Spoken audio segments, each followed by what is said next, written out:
Good morning, all. I'm coming on live this morning. I'm Rebecca with Connexions Resource Center. I am the Community Outreach Coordinator, and I just wanted to talk a little bit this morning about this myth that persists right now through the crisis that we cannot go outside. And it's understandable why this myth continues in our minds. And sometimes it's not even when we say myth, we're just talking about that sense in our minds sometimes that it's still not safe. For some of us, it's not that we don't know that we can go outside, is that there's still a lingering feeling of anxiety about getting outside.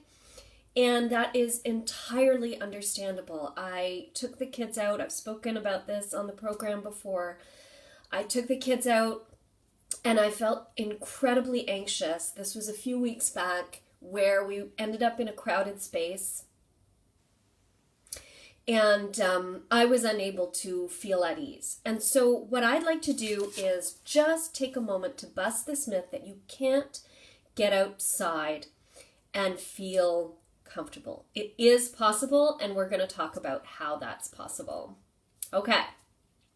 So first of all, let's talk about the reasons you should go outside. There are so many reasons you should be outside, especially now that the weather is different. I mean, it was one thing in March when we were kind of like, meh, I don't feel like being out in the snow anyway. But now that the weather is beautiful, there's something innate in ourselves. Oh, I see 3 eyes on. Hello. Please feel free to say hello, ask questions, make comments. I love to know I'm not alone. So yeah, there's something innate in us that's just like, I need to get outside. So there's many reasons why you should absolutely go outside. So 5 reasons I'm going to go over. I love to do lists. That's my thing, right? Ask my husband. There's a million lists all over our house. So 5 reasons you should go outside. The first reason is just that connection with the natural world. You know, I think now more than ever, we recognize that we are not as humans separate from the natural world. We get sick. We are part of that process. And in fact, the way in which we live in nature has an impact on the environment, which then has an impact that comes back to harm us. So the more we can get outside and feel connected to the outdoors and to nature and to animals and to feel part of that process, the better it is for us. And the better it is for the larger world. So that's one reason we should be getting outside. The second reason that you should be getting outside is, of course, just staying fit, moving your body. And the easiest way to do that is just to go for a walk, right? I mean, you could buy a bunch of expensive equipment in your house, and I'm sure there are many people who did buy expensive equipment to exercise in their home. But if you want to get in shape, the studies have all shown, take a walk, and build up your momentum as you go.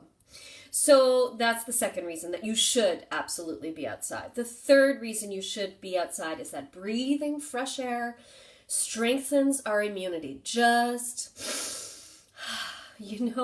And the stale air of indoors doesn't really help with that process. The fourth reason you should get outside, for whatever reason, and I'm not clear on the science of it, I should look it up a little bit more, but for whatever reason, it actually decreases our blood pressure to be in the outdoors. Crazy. So that's a huge component. And connected to blood pressure is stress and anxiety, and that's the fifth reason you should get outside. Huge amounts of evidence show that stress and anxiety are drastically reduced by being in the outdoors. Now, this is not the case necessarily if you've gone to a really crazy, busy area. Then your anxiety may be ramped up. So I want to just go through some of the ways that you can get outside safely. So those are the 5 reasons why to do it. But here are a few ways that you can get outside safely. So number 1, if you have symptoms of COVID-19, You should go outside, but in your own yard or on your own balcony. This is not a time to be going on a big tour of the neighborhood. This is a time to get well, to take the time to just be in your own space. But you must still breathe that fresh air. Open the windows, really just be part of the outdoors.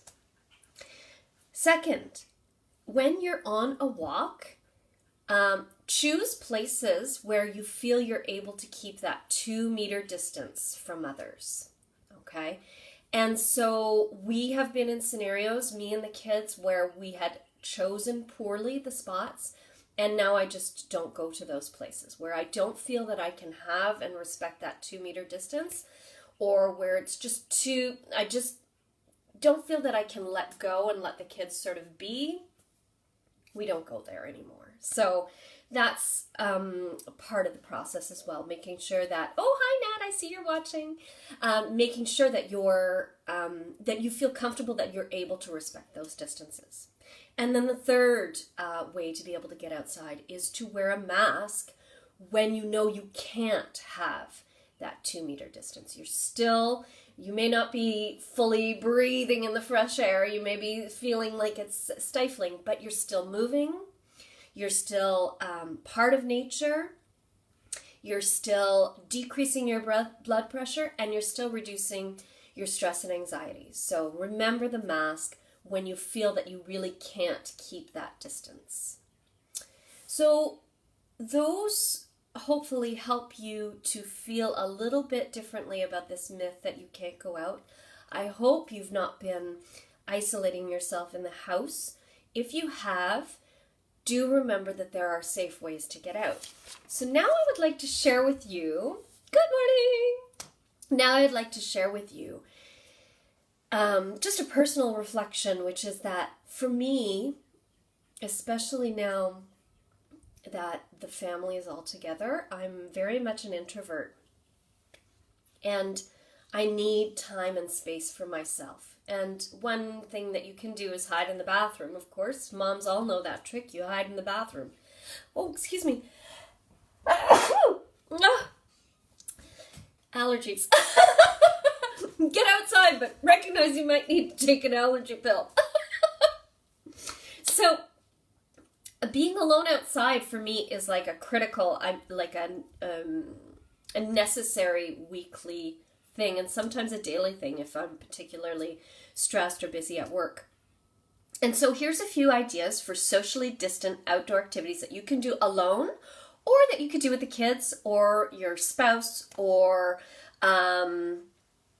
a friend if you're able to keep that 2-meter distance. So the first is the Moonwalk. Not Michael Jackson, but just going out at night. First of all, at night, there are so many fewer people on the street, but it's an intensely beautiful experience to be out alone in your neighborhood at night. First of all, you get to see your neighborhood in a different aspect. It's the same space, but it has a different feel because it's nighttime. Second of all, you can listen to all of the night sounds. This is the time when you might start to see some bats out. You'll hear your crickets and the frogs, and might be a couple of raccoons that cross your path. It's really lovely to just be out at night and to be present in the moment. And then if you really want to do sort of a long-term sustained process of being out at night, tracking the phases of the moon and keeping a journal of the phases of the moon. You can put it in your calendar. You can, if you're an artist, you can sketch it or paint it, or even just making note of it in your mind while you're walking, seeing where the moon is at right now, because everything is always changing. And being part of that and mindful of that is such a great way to be outdoors. Another really great way, and I like to do this one with the kids, to get outside is to do cleanup. You bring a garbage bag with you and you just walk in wherever you want to walk. You could choose a local green space, or you could choose just even your street and go along and pick up litter as you go. We do this all the time. Hi, Rita. Nice to see you. And I find it just gives you a sense of not only are you doing good for yourself by getting outside and walking and moving, you're also doing good for your community by cleaning it up. It's just a nice thing to teach the kids as well. And so, I think too that we've felt that neglecting our environment has had so much negative impact, and we understand that we're part of the problem. So the more we can make ourselves part of the solution, you just feel better. You just feel better at the end of something like that. Recycle everything at the end if you can, and make sure you're not picking up things that could harm you or cut you or pinch you. But it just feels good. Oh, good morning, Rita. It's nice to see you here. And then the last one that I've gotten really into is this is just another idea for getting outside in a way that feels safe and feels good, is just keeping a nature journal. And you could do that even if you're just able to get out on your balcony. Let's say you are having symptoms of COVID-19 and you know that you shouldn't be going for big walks in your neighborhood. You can even just, and sometimes we do this on a really cold or thundery day, we just look out the window and keep a nature journal of what we see. Hi, Ella, nice to see you. Just a nature journal of what we see outside our window. I could sit on my front porch, and it doesn't matter, you could be in the most populated, densely populated area. We all have the capacity to look up and see nature and to make note of it. So a nature journal can look like many things. It can be, for me, it's a written reflection on how it's impacting me. It could be a drawing journal. I know a lot of people who use sketch pencils, watercolor pencils, and then add notes and stuff. So right now, is the time to maybe look at how the plants are changing from spring to summerish feeling. And I really recommend you go to the same space regularly, because what that does is you get to see the subtle changes in your space. And I find that particularly good for the kids. We have a forest trail near our home, which we are currently defending, because there's always a worry that these things can be taken away from us, and we need these spaces in our lives. But we'll go to that same trail, and the kids every time notice something new. So last couple of weeks, there had been wild violets that were on the trail, and those are gone now. And now the trail is starting to be filled in with more of the green. And just noticing that, and Vincent was saying, "Oh, it's a jungle today," and letting the imagination roll is wonderful. So keep reflecting on what you see, keeping a nature journal, being in the moment, and seeing, again, if you don't have kids with you, or if you just need a break from the kids, seeing your space, the natural space, with eyes of a child, with a sense of wonder at how things can change and still remain strong and have a path and a purpose. I think there's a lesson in that for all of us. Another way to keep a nature journal is just to bring your cell phone along. Now, don't bring your cell phone along to check work, because that totally defeats the point. My husband sometimes does that, and I'm like, "Stop! Put that phone away!" But last time he brought it just to keep a record of what he saw along the way that was interesting. And of course the kids would tell him, "Take a picture of that, take a picture of this." And we came back and we looked through those things later in the day, and it was really lovely.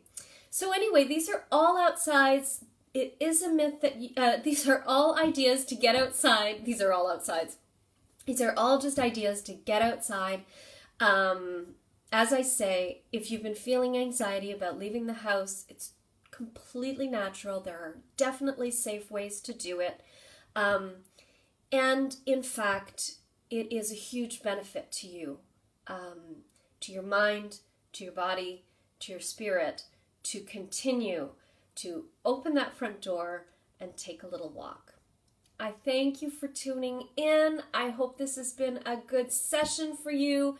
We will see you tomorrow. We continue our week of information about justice and access to legal information, which is so critical during this time, that you understand that there is free, often, information available for you if you need to negotiate that process of learning about the law. So be sure to join us tomorrow. We will have more guests on to help you navigate the legal system. Take care, my friends. Have a great day. Get outside. Bye.